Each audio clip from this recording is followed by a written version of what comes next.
Hey, Jonathan here with ScreenSteps, and I work with a lot of companies who are just getting started with knowledge management.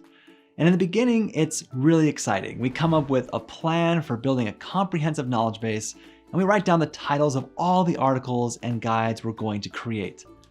But sometimes our plans don't work out as expected because people are busy and other projects take priority. So the knowledge base gets put on hold, and the date you actually launch your knowledge base to end users keeps getting pushed back. Please, no! No! But it doesn't have to be that way.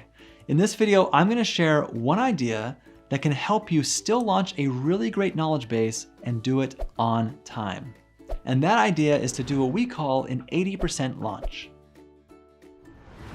Now this idea comes from the Pareto principle, which states that for several types of outcomes, 80% of the consequences come from 20% of the causes.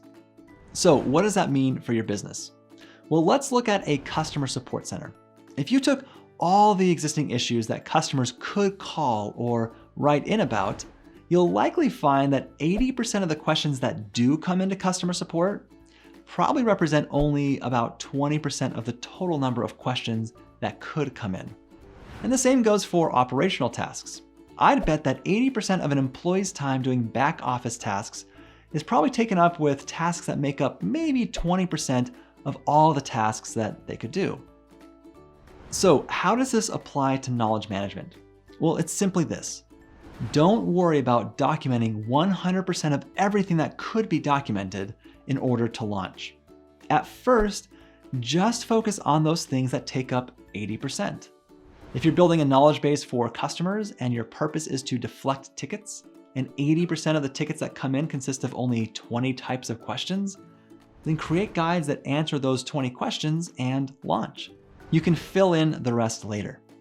If you're building a knowledge base for employees handling customer calls and tickets, and 80% of those tickets and calls that come in are about 40 types of the questions that could come in, well then create guides for those 40 questions and launch. You can fill in the rest later.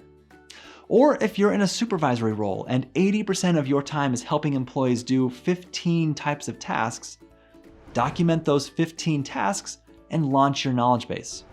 And here's the reason we recommend this. I'm guessing that you need a knowledge base because you're being overwhelmed by questions and you need people, whether they're customers or coworkers, to be able to help themselves and do tasks on their own.